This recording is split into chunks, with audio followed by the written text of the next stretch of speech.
आपका मेरे चैनल भक्ति का ज्ञान में हार्दिक स्वागत है। प्रिय भक्तगण, आज हम आपको एक कथा का श्रवण करा रही हूँ जो सुनने मात्र से आपके जीवन में सुख, संपत्ति और धन की वर्षा होगी। तो चलिए कथा को प्रारंभ करते हैं। दुख भरी शिव कथा।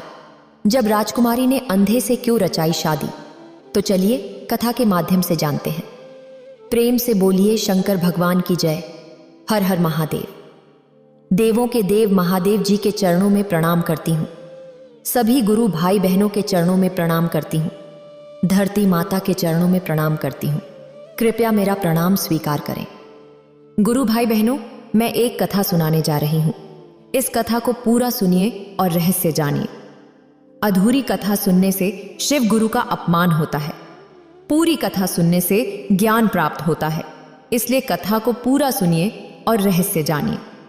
हर हर महादेव, घर घर महादेव। एक राजा और रानी थे जो आपस में बड़े प्रेम पूर्वक रहते थे। धीरे धीरे उनका समय व्यतीत हो रहा था। रानी गर्भवती थी। जब रानी ने राजा को यह बताया तो राजा बहुत प्रसन्न हुए। चाहे दुनिया में कोई भी हो, पत्नी के गर्भवती होने की खबर सुनकर पति बहुत खुश हो जाते हैं। सास, ससुर और उनके माता पिता सभी प्रसन्न हो जाते हैं। राजा बहुत खुश हुए। धीरे धीरे समय बीता और रानी का 9वां महीना पूरा हुआ। रानी को प्रसव पीड़ा शुरू हो गई। जब रानी को प्रसव पीड़ा शुरू हुई तो राजा राज दरबार में थे। दाई राजा के पास गई और बोली, राजा साहब, रानी बहुत व्याकुल है और पीड़ा में है।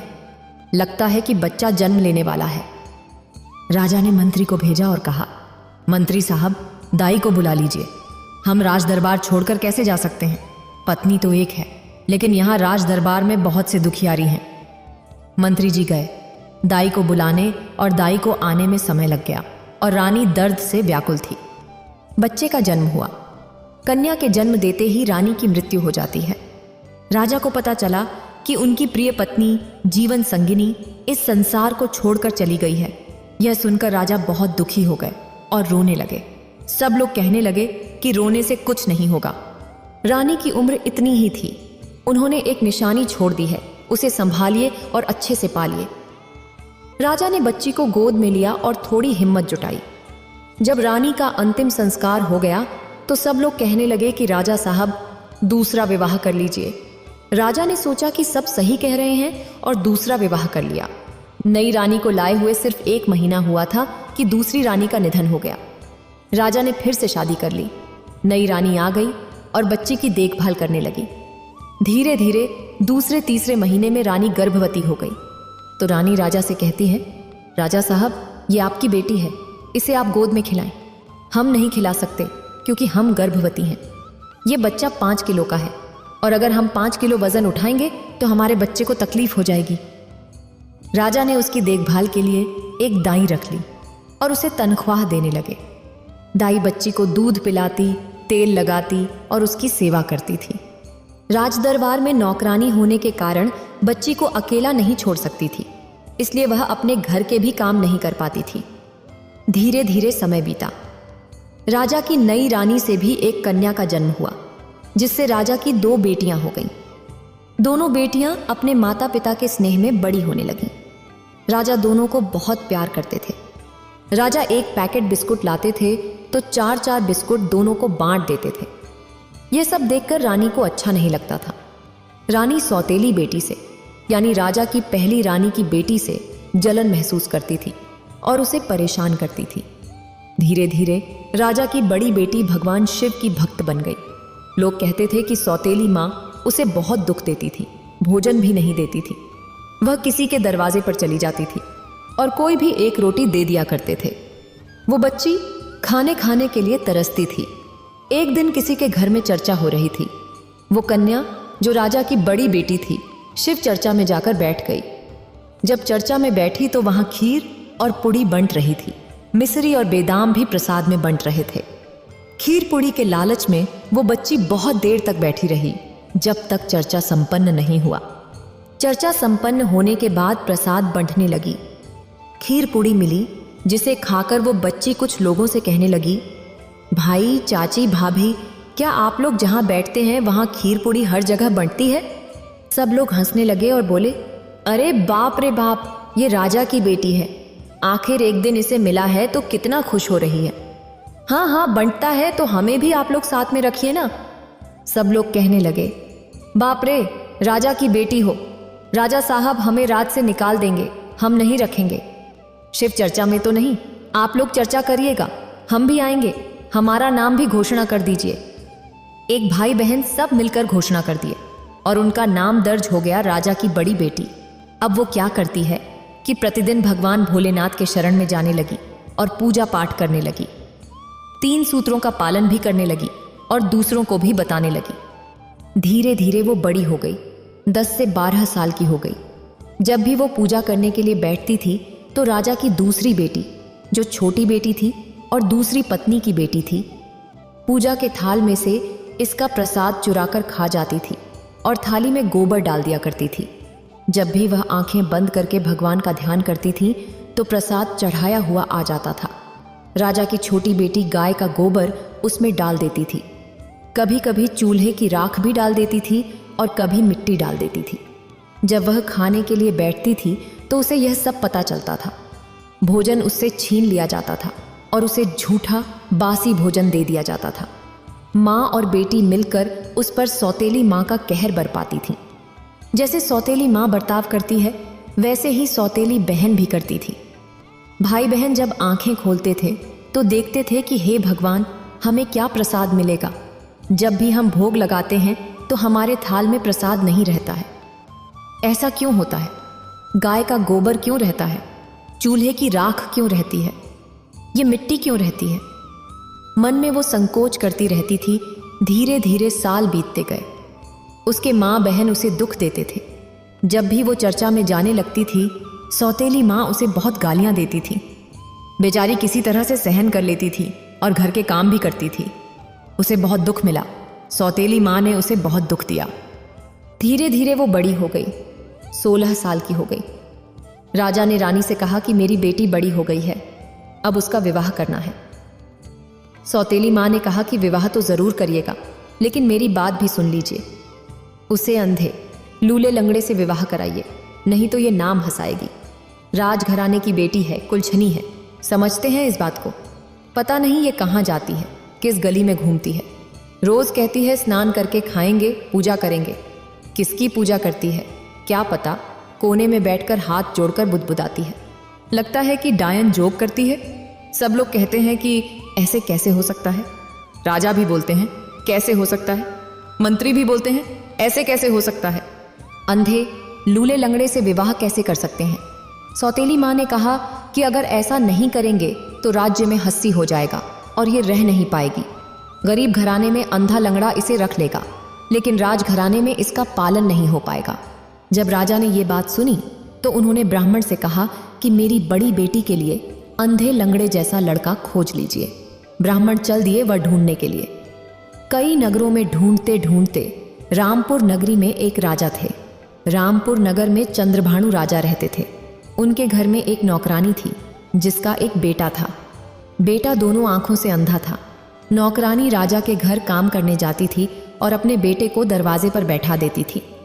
एक दिन ब्राह्मण ने राजा से पूछा कि यह अंधा कौन है। राजा ने बताया कि यह उसकी नौकरानी का बेटा है, जो नेत्रहीन है लेकिन भगवान का भक्त है और बिना स्नान किए पूजा किए बिना भोजन नहीं करता। ब्राह्मण ने सोचा कि यह लड़का राजा की बेटी के लिए अच्छा रहेगा। उन्होंने नौकरानी से बात की, लेकिन नौकरानी ने कहा कि वह बेसहारा है और उसका बेटा ही उसका सहारा है। ब्राह्मण ने उसे आश्वासन दिया और शादी की बात पक्की हो गई। राजा और रानी ने खुशी खुशी अपनी बेटी की शादी उस अंधे भक्त से तय कर दी। राजा ने ब्राह्मण को फिर से बुलाया और कहा, मेरी दूसरी बेटी के लिए कोई राजकुमार देखिए। फिर ब्राह्मण रामपुर गांव में चला गया। रामपुर गांव के राजा चंद्रभानु के पुत्र राजकुमार प्रताप थे। राजा चंद्रभानु के पुत्र राजकुमार की शादी का आयोजन तय हो गया। दिन पक्का कर दिए ब्राह्मण ने और दिन पक्का करके दोनों लौट गए। अब एक ही दिन दोनों बेटियों की शादी का दिन तय हो गया। धीरे धीरे समय आया और राजा की बेटी का तिलक दिया गया। राजा तिलक अपने राज्य रामपुर नगर में चले गए। राजा के बेटे से छोटी बेटी का तिलक चढ़ा और बड़ी बेटी का तिलक राजा के घर की नौकरानी के बेटे से चढ़ा। एक का तिलक झोपड़ी में और एक का तिलक राजमहल में चढ़ा। एक सुंदर और एक अंधा। सभी लोग कहते हैं कि हे भगवान, राजा ऐसा क्यों कर रहे हैं? एक ही पिता के दोनों बेटी जन्मे हैं, लेकिन देखिए राजा क्या कर रहे हैं। अरे सौतेली माँ है तो क्या हुआ, माँ तो माँ होती है, लेकिन ऐसा नहीं करना चाहिए। दोनों बहनों की बारात आ गई, शादी हो गई। जितना देना था राजा साहब और रानी साहब ने छोटी बेटी को दे दिया। बड़ी बेटी को सिर्फ एक वस्त्र पहनाकर विदा कर दिया। जब बड़ी बेटी राजा के घर से विदा हो रही थी तो उसने कहा, हम ऐसे कैसे जाएंगे? हम जाएंगे तो अपने शंकर भगवान के लिए कुछ ले जाएंगे। डोली में बैठने लगी तो उसे याद आया और उतरना चाहिए। डोली से उतरते ही उसने देखा कि उसकी सौतेली माँ कह रही है, अरे कुलछनी, क्रमहीन, तुम जा रही हो, ये तुम्हारा पत्थर कौन रखेगा? अपना पत्थर ले जाओ। उसने कहा, ठीक है माँ, पत्थर दे दो। फिर उसे याद आया कि वह तुलसी जी में जल डालती थी, तो तुलसी का क्या होगा? तुलसी का वृक्ष भी सौतेली माँ ने उसे दे दिया। तुलसी का पत्ता झड़ जाता है और गंदा लग जाता है, तो सौतेली माँ ने कहा, अपना तुलसी का वृक्ष भी ले जाओ। बड़ी बेटी ने तुलसी जी को संभाल लिया। फिर माँ अंदर गई और कहने लगी, अरे बाप रे बाप, ये कुलछनी, ये जोगनियां जो जन्म से अपनी माँ को खा गई, इसे पूजा के सामान का क्या होगा? ये सब भी दे देंगे। बहन ने पूजा पाठ के थाल भी दे दिए, सब कुछ दे दिया। वह बेचारी सब कुछ स्वीकार कर ली। उसे दहेज में शिवलिंग और तुलसी का पौधा और पूजा पाठ का थाल मिला। बेचारी राजा की बेटी चुपचाप डोली में बैठ गई। जब डोली लेकर चलने लगे तो कुछ ही दूर गए थे कि शंकर जी का मंदिर मिला। राजा की बड़ी बेटी को याद आया कि महादेव जी का मंदिर है, जहां वह रोज पूजा करती थी। आज बिना पूजा किए ससुराल जा रही थी। उसने कहारों से कहा, भैया थोड़ा रुकिए, मुझे महादेव का दर्शन करना है। कहारों ने कहा, बहन जी आप दर्शन कर लीजिए, हम डोली रोक देते हैं। वह लड़की मंदिर में गई और हाथ जोड़कर प्रार्थना की। उसने अपने पति से भी कहा, स्वामी जी, मैंने भगवान से प्रार्थना की थी कि जब मेरा ब्याह होगा तो मैं अपने स्वामी के साथ मंदिर आऊंगी। फिर वह अपने पति का हाथ पकड़कर मंदिर में गई और दर्शन किए। भगवान के मंदिर में जाकर अपने पति को सीधे भगवान के सामने रख दिया। उसने कहा, हे स्वामी, मुड़ी पटक के भोलेनाथ के चरणों में गिरा दीजिए। बेचारा जो अंदर था उसने मुड़ी पटक के और भगवान के चरणों में गिर गया। और यह बेचारी जो राजा की बेटी थी, उसने अपना अंचल फैलाकर भगवान से कहा, अगर आपने मुझे जिंदगी दी है तो मैं यहां से नहीं जाऊंगी। वह भक्त की तरह बन गई और अपनी मां की गोद में बैठने का सपना देखने लगी। उसने कहा, हे भगवान, आपने मेरी सगी मां की गोद छीन ली और मुझे सौतेली मां के हाथों में दे दिया। क्या आप मुझे दर्शन देंगे? क्या आप मुझे मंदिर छोड़कर नहीं जाने देंगे? नहीं, इस जग में मेरी कोई मां नहीं है, कोई पिता नहीं है। हे भोलेनाथ, आपने मुझे जन्म दिया लेकिन मेरी मां की गोद छीन ली। आपने मुझे एक दिन भी अपनी मां की गोद में खेलने नहीं दिया और मुझे सौतेली मां के हाथों में दे दिया। हे भोलेनाथ, अब जब तक आप हमें घर नहीं देंगे, हम मंदिर नहीं जाएंगे, प्राण त्याग देंगे। जब राजा की बड़ी बेटी प्रार्थना कर रही थी और स्मरण कर रही थी तो भगवान भोलेनाथ का आसन डगमगाने लगा। डगमग डगमग डोलने लगा। जब आसन डगमगाने लगा, पूरा इंद्रलोक, ब्रह्मलोक और शिवलोक, कैलाश पर्वत, वह पूरा एकदम डगमगाने लगा। क्योंकि वह लड़की सती थी और भगवान का ध्यान लगा रही थी और सभी देवी देवताओं का स्मरण कर रही थी और स्मरण करके प्राण त्यागने की बात कह रही थी। सभी देवी देवता खड़े होकर कह रहे थे कि ऐसा अनर्थ होने वाला है। भोलेनाथ उस पर दया बरसाइए, भोलेनाथ उस पर दया बरसाइए। माता पार्वती और भोलेनाथ दोनों मंदिर में प्रकट हो गए। मंदिर में प्रकट होकर भगवान ने राजा की बड़ी बेटी से कहा, बोलो पुत्री, क्या तुम्हें कोई समस्या है? क्या मांगना चाहती हो? आज खुलकर बोलो। राजकुमारी ने उत्तर दिया, हे भगवान, आप तो सब जानते हैं। भगवान ने कहा, बिना मांगे कुछ नहीं मिलता। जैसे वृक्ष की छांव में बैठने के लिए उसके पास जाना पड़ता है, वैसे ही तुम्हें भी मांगना होगा। और मैं यहां तुम्हारे सामने हूं, तो मांगो पुत्री, मांगो। राजकुमारी ने कहा, हे प्रभु, आज तक मैंने कुछ नहीं मांगा। मेरे 16 साल के जीवन में बहुत दुख सहा है। एक ही घर से 2 डोली उठी हैं, लेकिन मेरी बहन को 16 सिंगार और 32 गहनों के साथ विदा किया गया, जबकि मुझे एक साधारण वस्त्र में। उसकी शादी एक सुंदर राजकुमार से हुई, जबकि मेरा पति एक अंधा व्यक्ति है। शंकर भगवान ने अपनी दिव्य दृष्टि उस पर बरसाई और तुरंत उसके पति की आंखें ठीक हो गईं। वह राजकुमार बन गया, राजवस्त्र और राजा भूषण पहन लिए और सिर पर राज मुकुट सज गया। राजकुमारी भी 16 सिंगार और 32 गहनों से सज गई। भगवान ने कहा, पुत्री, अब तुम खुश रहो, और एक मुट्ठी विभूति देकर कहा, जब भी तुम्हें किसी चीज की जरूरत हो मुझे याद करना। राजा की बेटी अपने पति का हाथ पकड़कर कहती है, चलिए स्वामीनाथ। पति जवाब देता है, अब तो हम घोड़े से जाएंगे, मेरे लिए तो घोड़ा तैयार है। भगवान भोलेनाथ ने उनके लिए दरवाजे पर घोड़ा भी दे दिया। मंदिर के पास वे घोड़े पर सवार हो गए। राजकुमार और राजकुमारी के लिए डोली भी तैयार थी। अब दोनों वहां से चल दिए और अपने दरवाजे पर पहुंच गए। राजा की बेटी पहले ही अपने छोटे दरबार में पहुंच गई। नौकर और नौकरानी का बेटा और बहू अपने मड़ई में पहुंचे। नौकरानी देखती है कि उसकी बहू बहुत सारे गहने और सुंदर वस्त्र पहनकर आई है और उसका बेटा जो अंधा था अब ठीक हो गया है। नौकरानी ने बहू का पूरा मान सम्मान किया। शाम होते ही बहू ने अपने आंचल में रखी भभूत चारों ओर छिड़क दी। सुबह होते ही उनके घर राजमहल बन गया। उसके घर में अब कोई कमी नहीं है। अब तो उसके घर में अन्न, धन, लक्ष्मी सब भर गया है। अब इधर जो राजा की छोटी बेटी का पति है, वह पागलों की तरह, मतवाले की तरह एकदम असुर जैसा व्यवहार करने लगा, जैसे अपनी पत्नी को बिल्कुल समझ नहीं पा रहा हो। और उसके घर में बहुत झगड़ा होने लगा। इतना झगड़ा होने लगा कि दरिद्रता प्रवेश कर गई। उसके घर में झगड़ा होने लगा और पूरा गांव, पूरा नगर हाहाकार मच गया कि बाप रे, एक ही राजा की 2 बेटियां हैं। छोटी बेटी का विवाह राजमहल में हुआ और वहां क्या हुआ कि राजा के घर में झगड़ा होने लगा। राजा का बेटा जो इतना सुंदर और सुशील था, एकदम असुर जैसा व्यवहार करने लगा और नौकरानी के बेटे से शादी हो गई, जो पूरे राज्य में उसका नाम छप गया और उसके घर में। अरे बाप रे, राजमहल बन गया है, उसके घर में तो कोई कमी ही नहीं है। ये गुरु भाई बहन, अब तो सब लोग चकित हो रहे हैं।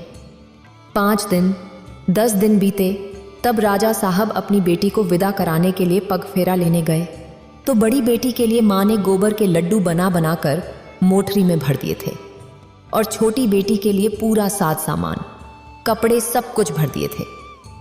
राजा के साथ नौकर भी आए थे। राजघराने में नौकर ने रानी की छोटी बेटी की सास को कुछ दिया, लेकिन उसमें सिर्फ गोबर था। जब बड़ी बेटी के घर देखा तो वहां सब कुछ अच्छा था। बड़ी बेटी ने कहा, माँ, इस बार आपने बहुत कुछ भेजा है, लड्डू, कपड़े, मिठाई। धीरे धीरे समय बीता और राजा की दूसरी बेटी गरीबी में आ गए। राजा की बड़ी बेटी, जिसका विवाह हो चुका था, सुखी जीवन जी रही थी। अब नौकरी कौन करता है? वह राजकुमार बन गया और व्यापार करने लगा। उसके घर में अब नौकर चाकर हैं। धीरे धीरे साल बीतते गए और छोटी बेटी को घर से निकाल दिया गया। उसे कहा गया, जब से तुम आई हो घर में समस्याएं बढ़ गई हैं। छोटी बेटी मायके गई, लेकिन वहां भी राजा भिखारी की तरह मेहनत मजदूरी कर रहे थे। उन्होंने कहा, बेटी, अब हम तुम्हें कहां रखेंगे? जब से तुम्हारा विवाह हुआ है तब से हमारे घर की हालत खराब हो गई है। छोटी बेटी भीख मांगने लगी और इधर उधर भटकने लगी। उसे बताया गया कि आपकी छोटी बहन को घर से निकाल दिया गया है और वह भीख मांग रही है। राजा की छोटी बेटी के बारे में सुनकर बड़ी बेटी कहती है कि नहीं, ऐसा नहीं होना चाहिए। उसने अपने पति से कहा कि उसे खोज कर लाओ। उसके पति ने उसे ढूंढ कर लाया और अपने घर में जगह दी। जगह देकर कहा, बहन, भगवान शिव ने सिखाया था कि बुरी स्थिति में भी हमें एक दूसरे का साथ देना चाहिए। दोनों बहनें पूजा करने बैठी और भगवान से प्रार्थना की। फिर छोटी बहन ने कहा, देखो दीदी, हमने तुम्हें बहुत दुख दिया है, वही पाप आज मुझे मिल रहा है। माँ ने हमें यही शिक्षा दी थी और अब हमें इसका परिणाम भुगतना पड़ रहा है। बड़ी बहन ने कहा, देखो बहन, जो भी हुआ हम सब माफ कर चुके हैं, हमें सब पता है, लेकिन बहन तुम मेरे घर रहो। बड़ी बहन ने कहा, तुम नहीं जानती हो, माता पिता भी एक समय बड़े राजा थे, लेकिन अब दरिद्रता ने उन्हें घेर लिया है। माता पिता भी एकदम भिखारी बन गए हैं। माँ दूसरों के घर में मेहनत मजदूरी करने जाती थी, नौकरानी का काम करती है, और पिताजी भी उसी तरह है। अब तो राजा की बड़ी बेटी एकदम हैरान रह गई। उसने अपने माता पिता को भी अपने घर बुला लिया और प्रतिदिन भगवान की सेवा करवाने लगी। अपनी बहन, माँ और पिता से धीरे धीरे कुछ दिन बीते। साल 2 साल सच्चे मन और निर्मल हृदय से सेवा करने के बाद सारा दोष और पाप कट गया। तब राजा की बड़ी बेटी ने कहा, पिताजी, आप अब अपने घर जाइए और भक्ति कीजिए। आपके खाने और पहनने की कोई तकलीफ नहीं होगी। अब छोटी बहन को भी राजा के ससुराल ले गई और ससुराल वालों से बोली, देखिए, अब मेरी बहन सुधर गई है। अब इसके हाथों में भी सब गुण आ गए हैं और यह भगवान की भक्ति करने लगी है। माँ और बेटी ने मिलकर मुझे बहुत परेशान किया था। इस पाप के कारण भगवान लक्ष्मी माता नाराज हो गई थी, लेकिन अब ऐसा नहीं होगा। उसके सास ससुर ने भी उसे स्वीकार कर लिया, उसका पति भी उसे स्वीकार कर लिया और उसे अपने साथ रख लिया। धीरे धीरे समय बीत रहा था, पर राजा की छोटी बेटी भी सुखी जीवन बिताने लगी और उसे भी संतान की प्राप्ति हो गई। राजा की बड़ी बेटी को भी संतान की प्राप्ति हुई और छोटी बेटी को भी। अब राजा की दोनों बेटियां सुखी जीवन बिता रही हैं और राजा भी सुखी जीवन बिता रहे हैं। तो देखिए भाई बहनों, भगवान की भक्ति में शक्ति है। भगवान का अपमान नहीं करना चाहिए, पूजा करते रहना चाहिए, लेकिन किसी का अपमान मत कीजिए। अगर आपको ये वीडियो अच्छी लगी हो तो लाइक करें और शेयर करें और मेरे चैनल भक्ति का ज्ञान को सब्सक्राइब करें। आपका धन्यवाद।